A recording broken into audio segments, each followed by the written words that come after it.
Good evening. You're watching Pew News. I'm Gloria. That's right, Gloria, she quit. I don't know why anyone would pass on such an amazing opportunity being news anchor on Pew News. I am...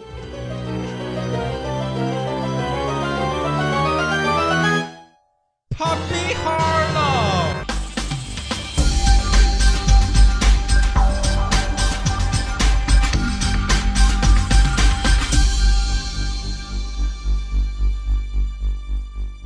Good evening, I'm Poppy Harlow. Welcome to Pew News, YouTube's most trusted news source on the internet, on YouTube. First story is incredibly important. The prince recently got married, and it turns out he got married to a lizard. Let's watch. Yo, this is some weird right here. I guess this is Prince Harry and his girl.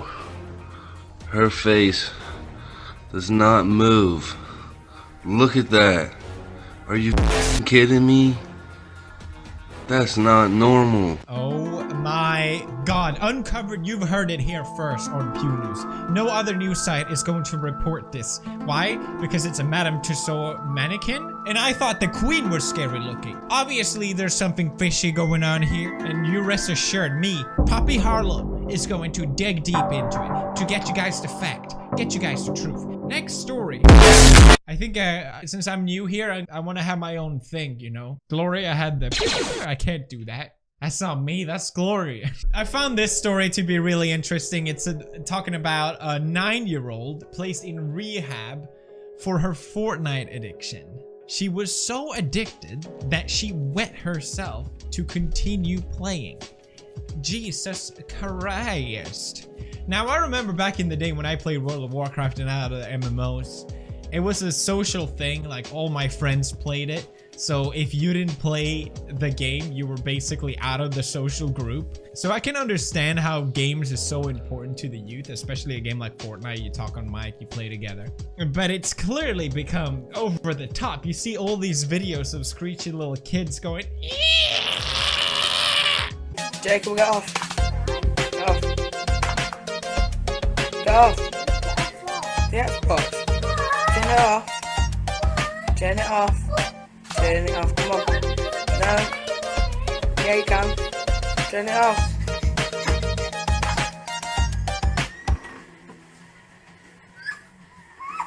I was joking. I don't know what it is with children crying. It just feels good, you know? I don't know. Probably something wrong with me.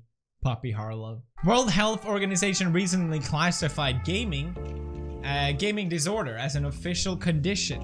And a lot of people responded to this. That's just stupid. This is just outrageous. But seeing how people react to not being allowed to play video games, you kind of get that maybe it is a problem. I definitely used to be one of those squeaky little kids when I wasn't allowed to play. I would literally just sneak out to play anyway. And look where that got me. I mean, I'm Poppy. I was just thinking about someone else. I know this is such a weird thing to think about. Maybe you're all 9-year-olds as well, so it might be a bit in the future. But if you had kids, would you let them just freely play on the computer? Because when I was a kid, that's what I wanted to do. And if my parents didn't allow me to do that, they were the assholes. When we asked our daughter what the problem was, she became unusually argumentative and aggressive, which we just put down to her hormones. The parents said they limited their daughter's playtime on the Xbox to 1 hour. Oh, she plays Xbox, that's the problem. During school nights and 2 hours on a weekend. But the seriousness of the situation was made apparent when her father found her sitting on a urine-soaked cushion while playing the game. But did she win? You know, if she's winning, I can sort of understand. Especially you see Twitch streaming themselves all the time anyway. The next news, everybody. Memes is going to die. Sorry, the next news. Memes is going to die, everybody. There's a new article in question called Article 12, which is made to protect copyright for users on the internet, but it could lead to the death of memes, everybody. Oh no. This has been talked about everywhere on every news article I've seen, But very few YouTubers are surprisingly talk about this. I think people are still so burned out on the net neutrality issue that people are still like, I can't be bothered with another issue. Like, do you remember last time a law was introduced that you felt, wow, this actually helps me? This new idea that some politician introduced actually helped me, actually benefited me. Wow. The last thing I can think of is the fact that you can now use your cell phones or your tablets device even during takeoff and landing, which is so nice. It was the first time where they said that. I'm like, wait a minute, they changed the law for the better? For my sake? How did this happen? But yeah, Metro is saying the EU could be about to ban memes and destroy the internet. Memes will be banned under new copyright law, warned campaigners. Death to memes! EU copyright law could mean hilarious memes disappear forever. Oh, not the hilarious memes. What am I gonna do without the I really like the Metro article about this. You know, I'm Poppy Harlow. I'm not supposed to give my own opinion, but what am I gonna do instead of good old 2012 memes? What am I gonna do without Success Baby Kid? Huh? What am I gonna do without Rick Ashley's Never Gonna Give You Up meme? The Copyright Directive is an attempt to reshape copyright for the internet, in particular rebalancing the relationship between copyright holders and online platforms. Article 13 states that platform providers should take measures to ensure functioning of agreements concluded with right holders for their use of their work. So let's say I made a meme and it gets distributed everywhere. I can copy strike other people and make money for that meme. You can still sort of do that. I don't really see the point of this. I remember a few years ago, I actually got a copy strike from my lawyer. It came through my lawyer, sorry. It came through mail to my company because I used one of those rage memes. Apparently one of the person that made the rage meme was trying to cash in on it. And I think he was asking for less money than it would have cost for my lawyer. So we just said, fuck him. The thing is, I understand what they're trying to do, but clearly this is the idea of someone that doesn't understand the internet. The internet is all about sharing. It's all about reposting. And generally, no one seems to have a problem with that. And it's a certain ecosystem that's already in place, and if you mess with that idea, it's going to ruin a lot what's positive about the internet, a lot what's good about the internet. This article will make it so that you can't remix songs, for example.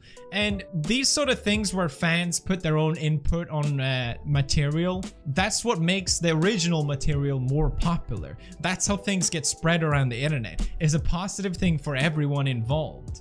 And there's really no reason to maintain that or throw any branches in the machinery. It's sort of the same, I think, as making Let's Plays completely illegal because they own copyright ownership of the game, which is, yes, they technically do, but also they benefit massively and pay YouTubers a lot of money to play their games because they know it's free advertisement and it's going to bring more attention to their game and make it more successful. So to mess with that system, everyone knows it's a bad idea, even though there are certain cases where these things do happen. I would hate for YouTube or the internet in general to turn into some sort of copyright competition. YouTube is already adding a new tool that lets anyone copyright. If anyone uses anything from you, let's say I use an image from someone else, they can copyright that video and take the revenue from that video. Great idea. Great idea, YouTube. The thing is, I could claim so many videos myself, you know? I search PewDiePie and there's millions of views on videos that are compilations. Like this for me saying I could make money out of this. I could claim this video if I wanted to. And it's just like, why? What's the point? It's short-sighted and it's dumb. The voting of this, I think, will take place on the 20th. So make sure you spread word around this. Share this video, guys, so we can stop this, because memes must survive. I'm Poppy Harlow. Beep. Maybe the dab is a bit. How about how's that? Is that weird? That's pretty cool. I like that one. Next news. Let's talk about video games. Hooray! I made my E3 video, but I didn't really get it. I mean, sorry, PewDiePie did his E3 video, and he didn't really talk a lot about the games. So I'm going to do that instead, as Poppy Harlow. This game called Ghost of Tsushima looks fucking awesome. I would love to play this game. よし行くぞ For those of you who don't know, ikuzo means let's go. I'm a level 4 Japanese Nihongo, so just so you know. 坊主をこちらに渡せ。断る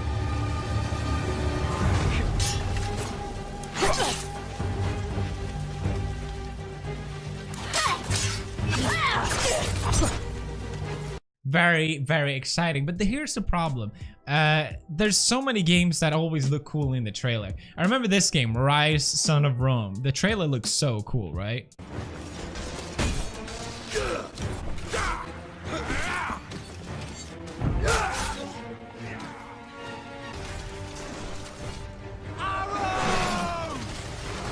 But then the game came out and it's like mediocre. Great. I'm glad I got so hyped for a garbage game I'm never gonna play. Then we have Fallout 76, which is supposed to be an online game. Yay! Has settled. You must rebuild. Not just walls, not just buildings, but hearts and minds, and ultimately, America itself. Yay! Because the Elder Scrolls Online game was so epic. Just lived up to the same hype as I had. The thing is, I want to be hyped, but I feel like I'm just fooling myself. There's no point. I'll wait for the game, I'll look at the reviews, and then I'll make an assessment, okay? And you should do the same. We finally got to see some gameplay of Death Stranding, which is a game I'm really, really looking forward to. It looks aesthetic as hell, dog. Hey, look, it's a walking simulator, everybody. I'm just kidding. I actually really look forward to play it, even if it is a walking simulator, just because it looks so immersive.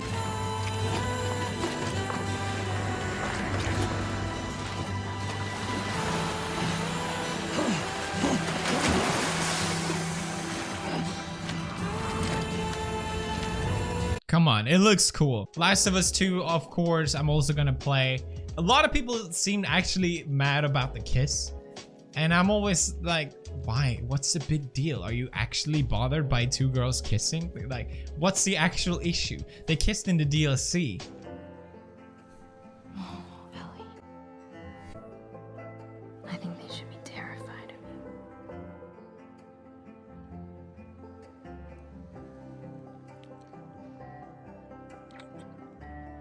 Okay, I'm gonna play devil's advocate here for a second, okay? From one perspective, I'm like, it's a really sweet kiss.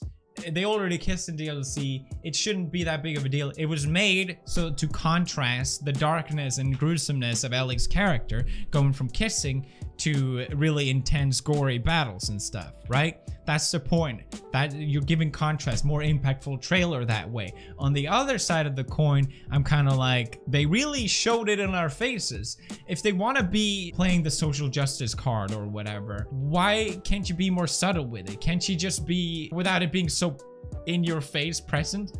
Or is it supposed to be that way to break the stigma? I guess what I'm trying to say is, should we break stigmas by shoving it into people's faces? Or should we just let normal things that you want to be interpreted as normal and no relationship that you want to be normal, just be normal? And that doesn't have to be, hey, look at us. Huh? What do you think of this, huh? Two girls kissing, huh? What do you think of this, huh? And the same thing can go for the Battlefield 5 trailer. So many people are mad at this trailer. Holy hell. It's the worst performing Battlefield trailer of all time. Let's play devil's advocate because it's so much fun. On one hand, it's their take on World War, which is what they said. It's our take on World War II. They can really do whatever they want within certain limits, obviously. You look at games like Wolfenstein and it's the Second World War, but it obviously is completely different. Battlefield isn't the most realistic game. You look at the glitches and how silly it is and how over the top it is. Why is it so crazy to people that a woman is kicking ass in the trailer? Now, for the other side of the coin, Battlefield has always been actual battles that actually happen. At least in a lot of ways, that's how I see Battlefield. You play these battles in these locations that actually happen by 2 different countries. As far as I'm concerned, British soldiers, female soldiers, didn't fight in the front line in World War II. They just didn't. And in a lot of ways, you're sort of bastardizing the people that did die in World War II if you're making a game that is supposed to be World War II. At least that's what Battlefield do, right? They recreate battles. It's not like Wolfenstein at all, which in my opinion is a completely different universe. If you want to do that, then fine. But if you're gonna call it World War II, and the way Battlefield has always done it, it feels misplaced. Now, I don't think anyone actually has a problem with a woman as the front figure of Battlefield. I think the problem is that it's a British soldier, because we know there were Soviet female soldiers that were badass in World War II, and there's some really interesting history there that you could actually, I don't know, if you want to lift that side up, why not highlight that instead? Why not highlight something that actually happened, which to me feels a lot more inspiring if you want to have that movement of, yeah, girls kick ass or whatever. But obviously they can't lift up Soviet to being something positive. It has to be the Brits or whatever. And to me, I watched it and it's just kind of cringeworthy in my opinion. There's both sides of the coin, and you can argue each one of them, but ultimately, I don't care. Some interesting stuff to discuss nonetheless. I am Poppy Harlow. Oh, that makes sense now. Remember to leave a like on this video, I really appreciate it. And check out tomorrow's video. Remember to hit the bell button. Bing! And I'll see you guys tomorrow.